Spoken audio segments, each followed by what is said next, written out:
साथियों, ये हमारा हिस्ट्री लेक्चर सीरीज का पार्ट 7 है और इस पार्ट में हम मध्य पाषाण काल के विषय में पढ़ने जा रहे हैं। इससे पूर्व हमने बहुत सी चीज़ों का अध्ययन किया। पाषाण काल क्या होता है, पुरापाषाण काल क्या होता है, ठीक है। इस लेक्चर में हम पढ़ेंगे मध्य पाषाण काल के विषय में कि मध्य पाषाण काल में जो मानव है वो किस प्रकार से जीवन यापन करता था और कैसा फर्क आया है पुरापाषाण काल के जीवन में और मध्य पाषाण काल के जीवन में। चलिए हम शुरुआत करते हैं अपने लेक्चर से। मध्य पाषाण काल, जिसका टाइम पीरियड है लगभग 12,000 ईसा पूर्व से, ठीक है। ईसा पूर्व ये मैंने पहले के लेक्चर्स में आपको बताया है कि ईसवी क्या होता है और ईसा पूर्व क्या होता है, ठीक है। इसका जो समय है वो है कौन सा, 12,000 ईसा पूर्व के समथिंग से। तो उच्च पुरापाषाण काल का अंत हुआ है कब, 12,000 ईसा पूर्व में, ठीक है। इसके जस्ट पहले अपन ने पढ़ा था उच्च पुरापाषाण काल के विषय में, जिसका अंत हुआ है कब, 12,000 ईसा पूर्व में। और हिमयुग का अंत भी इसी समय हुआ। हिमयुग मतलब इस पूरे के पूरे युग में संपूर्ण पृथ्वी पर बर्फ जमी हुई थी, उसका अंत भी हुआ है कब, 12,000 ईसा पूर्व के समथिंग। और हिमयुग के अंत से ही शुरुआत होती है काय की, मध्य पाषाण काल की, ठीक है। अतः इस काल में जलवायु गर्म और शुष्क हो गई, क्योंकि हिमयुग था। हिमयुग पर जलवायु पूरी कैसी हुआ करती थी, ठंडी। लेकिन मध्य पाषाण काल की शुरुआत में संपूर्ण जलवायु कैसी हो गई, गर्म हो गई।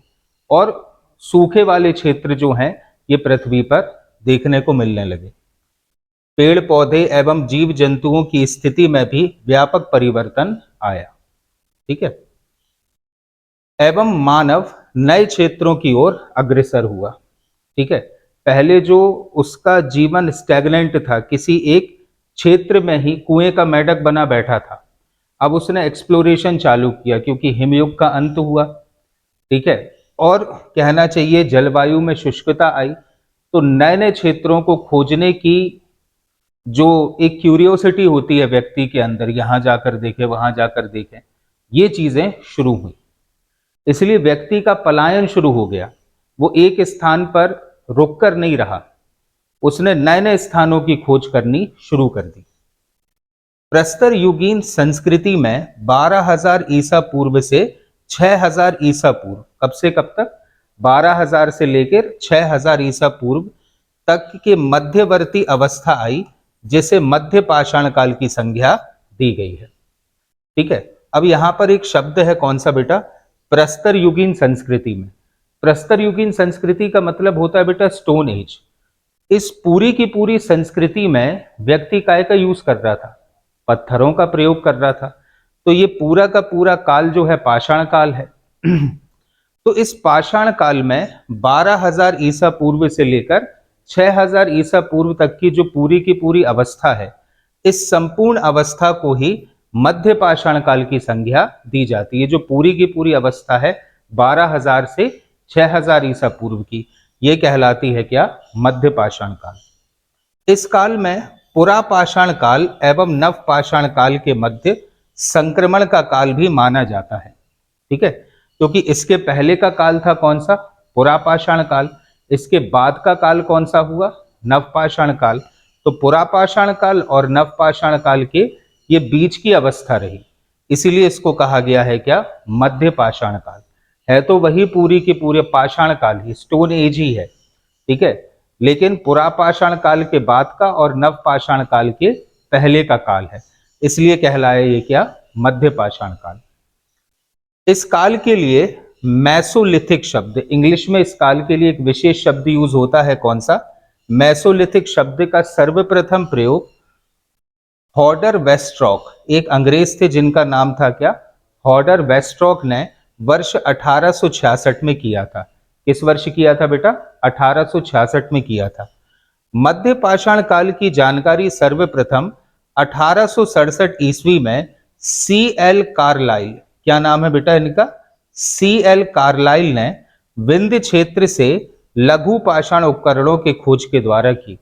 इन्होंने विंध्याचल जो क्षेत्र है, हमारा विंध्य क्षेत्र है, इस विंध्य क्षेत्र से लघु पाषाण उपकरण खोजे थे, क्योंकि इसके पहले बेटा जितने भी उपकरण प्रयोग किए जा रहे थे वो सारे के सारे उपकरण साइज में काफी बड़े थे, लेकिन ये उपकरण कैसे हैं? लघु पाषाण। और इस लघु पाषाण शब्द का अर्थ क्या होता है? लघु मतलब छोटे और पाषाण मतलब पत्थर के, तो पत्थर के ही उपकरण है, लेकिन कैसे हैं? साइज में बहुत छोटे हैं। तो साइज में छोटे हैं, किसने खोजे हैं? सीएल कार्लाइल ने खोजे हैं। कहां से खोजे हैं? विंध्य क्षेत्र से खोजे हैं। ठीक है, सीएल कार्लाइल ने विंध्य क्षेत्र से खोजे हैं, इसीलिए इन्होंने ही सबसे पहले इस समय की जानकारी दी कि ये उपकरण किसी अन्य समय के हैं, और उसे नाम दिया क्या? मध्य पाषाण काल। वही यहां पर दिया हुआ है कि मध्य पाषाण काल की जानकारी सबसे पहले किसने दी थी? सीएल कार्लाइल ने। इन्होंने लघु पाषाण उपकरण की खोज की थी। कहां से की थी बेटा? विंध्य क्षेत्र से की थी। ठीक है, कुछ इस प्रकार के उपकरण हैं ये। पत्थरों के छोटे छोटे से औजार थे। ठीक है, और इसके पहले अपन ने जो औजार देखे उनकी जो कहना चाहिए कि लेंथ और ब्रेथ है, लंबाई और चौड़ाई है, वो काफी ज्यादा थी, लेकिन इनकी लंबाई और चौड़ाई छोटी हो गई। इसी काल में मानवों ने छोटे छोटे पशु पक्षियों का शिकार शुरू कर दिया। पहले जो शिकार होता था, पहले का शिकार हमेशा बड़े जानवरों का किया जाता था, लेकिन यहां पर शिकार होने लगा किसका? छोटे जानवरों का। ठीक है, अब इस काल में शिकार करने की तकनीकी में परिवर्तन आया, क्योंकि उपकरण भी बेटा कैसे हो गए हैं? छोटे छोटे भी हो गए हैं और पतले भी हो गए और नुकीले हो गए, इसलिए शिकार करने की जो तकनीक है उसमें परिवर्तन आया। अब यह बड़े जानवरों के साथ छोटे जानवरों का शिकार करने लगे। वही चीज हम अभी बता रहे थे आपको, पहले शिकार होता था हमेशा बड़े जानवरों का, लेकिन अब शिकार किया जाने लगा छोटे जानवरों का। छोटे जानवरों का शिकार करने के लिए लघु पाषाण उपकरण अर्थात छोटे पत्थरों के औजार का प्रयोग प्रारंभ हुआ। पत्थरों के तो औजार थे, लेकिन साइज उनका छोटा था। इनमें कुंठित तथा टेढ़े मेढ़े ब्लेड, जैसे आप देख रहे हो यहां पर ब्लेड जैसे उपकरण बना लिए, कुंठित या टेढ़े मेढ़े थे, उनका साइज जो है बराबर नहीं था। छिद्रक, स्क्रेपर, ब्यूरिन, बेधक, चांद्रिक आदि प्रमुख हैं। ये इन औजारों के कुछ नाम हैं, वो दिए हैं किसने? इतिहासविदों ने। ठीक है, हड्डी एवं सींग के भी उपकरण यहां से प्राप्त हुए। मतलब ये उपकरण ना सिर्फ पत्थरों के बने होते थे, बल्कि हड्डी एवं सींग से भी इन उपकरणों का निर्माण होता था। ये उपकरण ज्यामितीय आधार पर बने थे। ज्यामितीय आधार मतलब ज्योमेट्रिकल शेप जो है इन उपकरणों में हमें देखने को मिलता है, ये ज्यामितीय आधार पर बने हुए थे। कुछ उपकरण त्रिभुज एवं समलंब चतुर्भुज आकार के हैं। ठीक है, इनमें से कुछ का जो डिजाइन है वो त्रिभुज का है या समलंब चतुर्भुज आकार के हैं, तो इसीलिए कहा जाता है कि ये बने थे ज्यामितीय आधार पर। इस काल में ही सर्वप्रथम तीर कमान का भी विकास हुआ। तीर कमान तो आप सभी लोग जानते होंगे। ठीक है, धनुष बाण, इस काल में ही सबसे पहली बार धनुष बाण का प्रयोग भी शुरू हुआ था।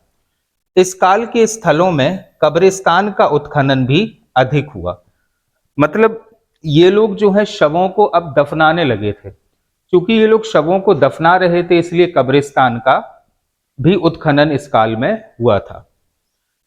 भारत में मानव अस्थि पंजर सर्वप्रथम इसी काल से प्राप्त होते हैं। मानव अस्थि पंजर मतलब मानवों के जो जीवावशेष या हड्डियां आदि हैं जो खुदाई के दौरान प्राप्त होती हैं, वो सबसे ज्यादा इसी काल में अभी तक मिली थी। यही कारण है कि शवों को दफनाने की प्रथा का आरंभ भी इसी काल में हुआ। तो आप लोग याद रखोगे, मध्य पाषाण काल ही वो समय था जब शवों को दफनाने की प्रथा शुरू हुई थी। ठीक है, शवों को दफनाने की क्रिया भी इसी काल में शुरू हुई। कौन सा काल है बेटा? मध्य पाषाण काल। इस काल के पुरा स्थल राजस्थान, गुजरात, आंध्र प्रदेश, मध्य प्रदेश, बिहार, उत्तर प्रदेश, पश्चिम बंगाल, कर्नाटक, तमिलनाडु आदि राज्यों से प्राप्त हुए हैं। मतलब हम ये नहीं कह सकते बेटा कि ये जो पूरी की पूरी संस्कृति है ये किसी एक स्थान पर स्थिर होकर रही हो। इस संस्कृति के उपकरण हमें लगभग भारत के सभी क्षेत्रों से प्राप्त होते हैं। अब हम इनमें से जो प्रमुख क्षेत्र है उसके विषय में पढ़ते हैं। राजस्थान के भीलवाड़ा जिले में स्थित बागौर, कौन सा क्षेत्र है बेटा? बागौर। ठीक है, ये है वो स्थान। कौन सा स्थान है बेटा? बागौर। कौन से क्षेत्र में है ये? राजस्थान के भीलवाड़ा जिले में स्थित बागौर भारत का सबसे बड़ा मध्य पाषाणिक स्थल है। तो याद रखोगे आप लोग, राजस्थान का कौन सा जिला है बेटा? भीलवाड़ा जिला। यहां पर कौन सा क्षेत्र है? बागौर। ये भारत का सबसे बड़ा कैसा है? मध्य पाषाणिक स्थल है। एक पुरातत्वविद हैं बेटा, कौन? वी.एन. मिश्र। क्या नाम याद रखोगे आप लोग? वी.एन. मिश्र ने 1868 से 1970 ईस्वी तक इसका उत्खनन कार्य किया था। किसने? वी.एन. मिश्र ने। यहां इस काल के पाषाण उपकरण के साथ साथ लौह काल के उपकरण भी प्राप्त होते हैं।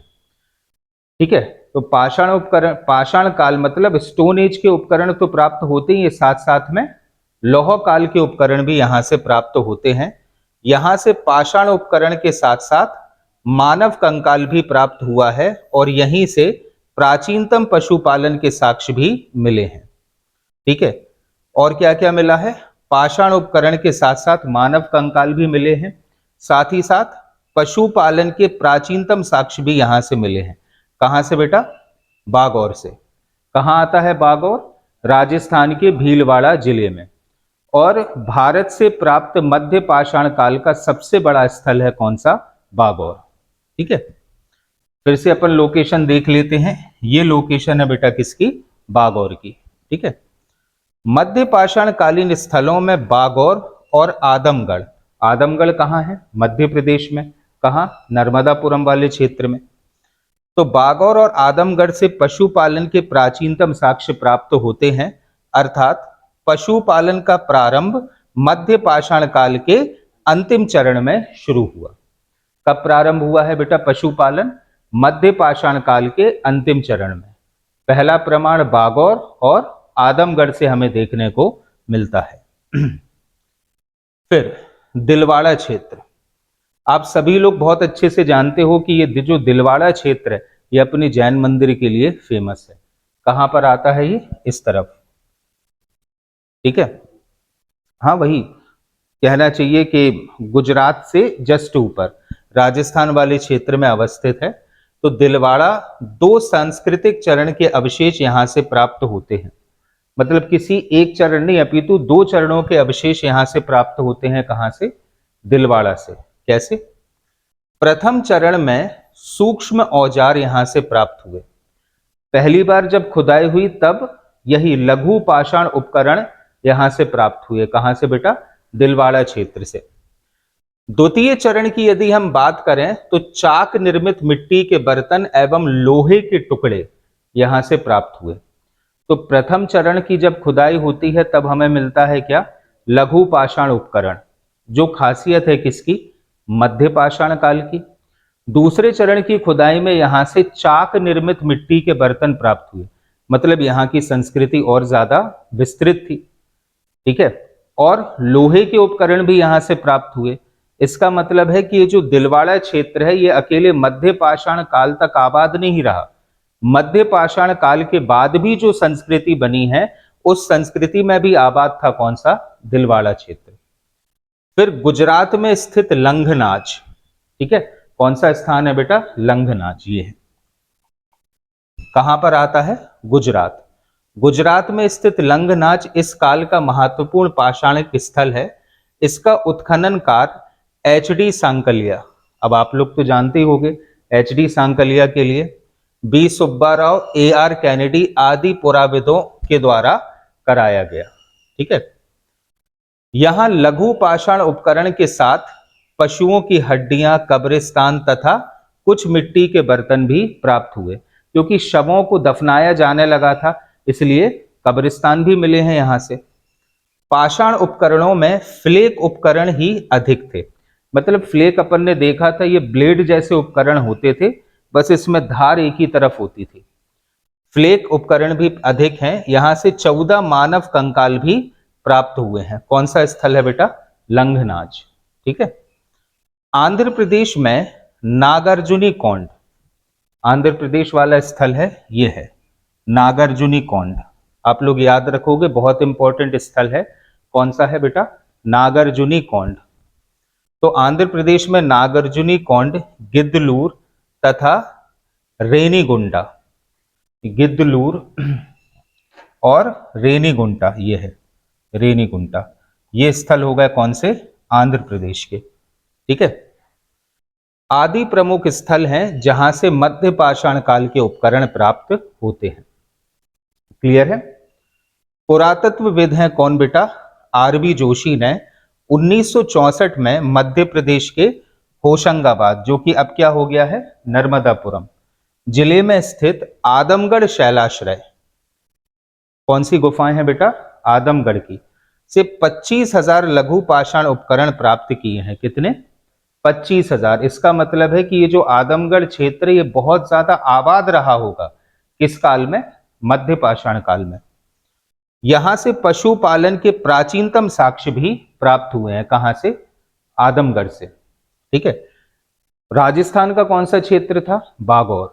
मध्य प्रदेश का आदमगढ़। इस राज्य में रायसेन जिले में स्थित कौन सा स्थान? भीमबेटका। शैलाश्रय एवं गुफाओं के मध्य पाषाण काल की चित्रकला के श्रेष्ठ प्रमाण भी प्राप्त होते हैं, क्योंकि भीमबेटका में जब भी आप लोग जाओ तो आपको गुफाओं के अंदर हाथ से निर्मित चित्रकलाएं देखने को मिलती हैं, जो उनकी दैनिक जीवन शैली का द्योतक है। पचमढ़ी में इस काल में 2 शैलाश्रय हैं, एक है जम्बू द्वीप और एक है डोरोथी द्वीप है, जहां से मानव कंकाल प्राप्त हुए हैं। कौन कौन से 2 स्थान हैं? जम्बू द्वीप और डोरोथी द्वीप। बिहार प्रांत के भागलपुर और झारखंड के रांची, पलामू आदि स्थलों से भी लघु पाषाण उपकरण प्राप्त हुए हैं। इसका मतलब है कि मध्य पाषाण काल का मानव किसी एक स्थान पर निवासरत नहीं रहा, इसने संपूर्ण भारत में अपनी बस्तियां बसा ली। पश्चिम बंगाल का बर्दवान जिला में वीरभानपुर स्थल का उत्खनन कार्य बीबी लाल ने, बर्दवान जिले का कौन सा स्थान है? वीरभानपुर का उत्खनन बीबी लाल ने 1954 से 1957 के बीच में किया। यहां से 282 लघु पाषाण उपकरण प्राप्त हुए। ठीक है। कहां से बेटा? पश्चिम बंगाल में, इस क्षेत्र से। कौन सा स्थान है यहां पर? वीरभानपुर। कौन सा स्थान है? वीरभानपुर। ठीक है। कितने उपकरण मिले? 282 लघु पाषाण उपकरण यहां से प्राप्त हुए हैं, जिनमें ब्लेड, बेधक, प्यूरिन, चंद्रिक, स्क्रैपर, छिद्रक आदि हैं। ठीक है। इसके अतिरिक्त यहां से संयुक्त आवासीय बस्ती एवं प्रस्तर औजार के निर्माण के साक्ष्य भी मिले हैं। मतलब पश्चिम बंगाल में लोग बाग कैसे रहने लगे थे? अपना एक समाज या संगठन बनाकर बस्तियों में रहने लगे थे और इनके कारखानों में इस प्रकार के औजार बना करते थे। ठीक है। इसी प्रकार मध्य पाषाण कालिक स्थलों में प्रतापगढ़ जिला, और अपन सबको मालूम है प्रतापगढ़ कहां आता है? उत्तर प्रदेश में। प्रतापगढ़ जिले के सराय नाहर राय, महदहा एवं दमदमा स्थलों का उत्खनन इलाहाबाद विश्वविद्यालय के प्राचीन इतिहास विभाग के भूतपूर्व अध्यक्ष GR शर्मा तथा उनके सहयोगियों द्वारा किया गया। उत्तर प्रदेश का कौन सा स्थान है बेटा? प्रतापगढ़ जिला। यहां पर 3 प्रमुख स्थल हैं मध्य पाषाण काल के। कौन कौन से? सराय नाहर राय, महदहा और दमदमा। ठीक है। जिसका उत्खनन किसने किया बेटा? GR शर्मा ने, जो संबंधित हैं कहां से? इलाहाबाद विश्वविद्यालय। अब अपन बात करें महदहा स्थल की, तो महदहा स्थल की खोज एक, कहना चाहिए खोज नहीं थी, वो बस अचानक से हो गई, जिसको अपन संयोग मात्र मान सकते हैं।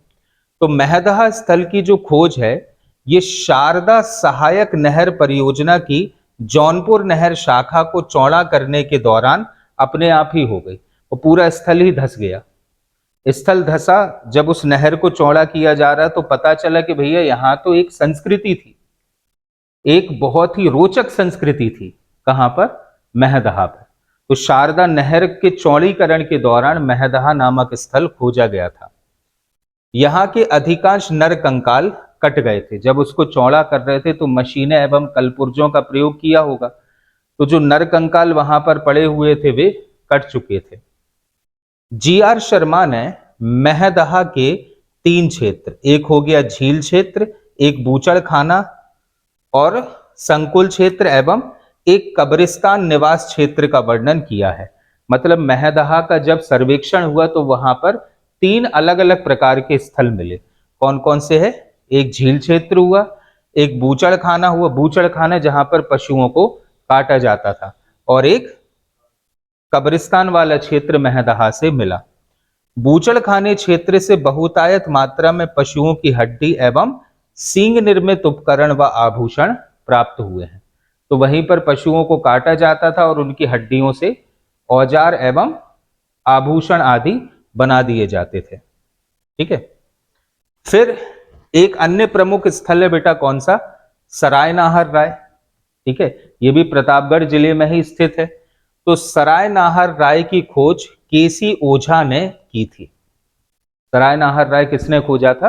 केसी ओझा ने। इस स्थल से भी लघु पाषाण उपकरण के साथ अस्थि एवं सींग निर्मित उपकरण, मृग श्रृंग के छल्ले एवं आभूषण प्राप्त हुए हैं। कौन से उपकरण मिले हैं? अस्थि एवं सींग निर्मित उपकरण। यहां से 12 शवाधान एवं 8 गर्त चूल्हे भी प्राप्त हुए हैं। गर्त चूल्हे समझ गए ना? जमीन में गड्ढा करके जो चूल्हे बनाए हैं, गर्त भट्टी टाइप की। ठीक है।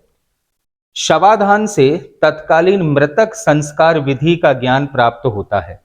ठीक है, शवाधान मिले मतलब ये लोग शवों को दफना दिया करते थे। तो कहना चाहिए अभी तक अग्निदाह संस्कार का प्रमाण नहीं मिला है। प्रमाण मिला है तो काय का? दफनाने का प्रमाण मिला है। चूल्हे से प्राप्त पशुओं की अधजली हड्डियों से पता चलता है कि इसका उपयोग मांस को भूनने के लिए किया जाता था। भाई कृषि तो अभी तक शुरू नहीं हुई है, तो जाहिर सी बात है ये लोग अग्नि का उपयोग करते थे, लेकिन काय के लिए करते थे? मांस को भूनने के लिए। सराय नाहर राय से मानवीय आक्रमण या युद्ध के महत्वपूर्ण साक्ष्य भी प्राप्त होते, मतलब युद्ध होने लगे थे इस काल में, इसलिए उसके साक्ष्य यहां पर मिले हैं, क्योंकि एक कंकाल के शरीर पर चुभा हुआ तीर यहां से प्राप्त होता है। ठीक है। तीसरा स्थल था बेटा कौन सा? दमदमा। तो दमदमा से प्राप्त पाषाण उपकरणों में ब्लेड, फलक, ब्यूरिन, छिद्रक, चंद्रिक आदि प्राप्त हुए हैं। हड्डी एवं सींग निर्मित आभूषण, सिल एवं हथौड़े के टुकड़े भी यहां से प्राप्त हुए हैं। सिल समझ गए ना, सिलबट्टा वाली, और हथौड़ा ये लोग प्रयोग करने लगे थे। यहां के सबसे महत्वपूर्ण अवशेष 41 मानव शवाधान एवं गर्त चूल्हे मिले हैं। और गर्त चूल्हे का प्रयोग काय के लिए होता था? मांस को भूनने के लिए। एक शवाधान से 3 मानव कंकाल प्राप्त हुए हैं। ये उत्तर प्रदेश पीसीएस में पूछा था ये क्वेश्चन, कि एक शवाधान से 3 मानव कंकाल कहां से प्राप्त हुए? तो कौन सा स्थान है बेटा? दमदमा। दमदमा के पशुओं की हड्डियां का अध्ययन पीके थॉमस और पीपी जोगलेकर ने किया था।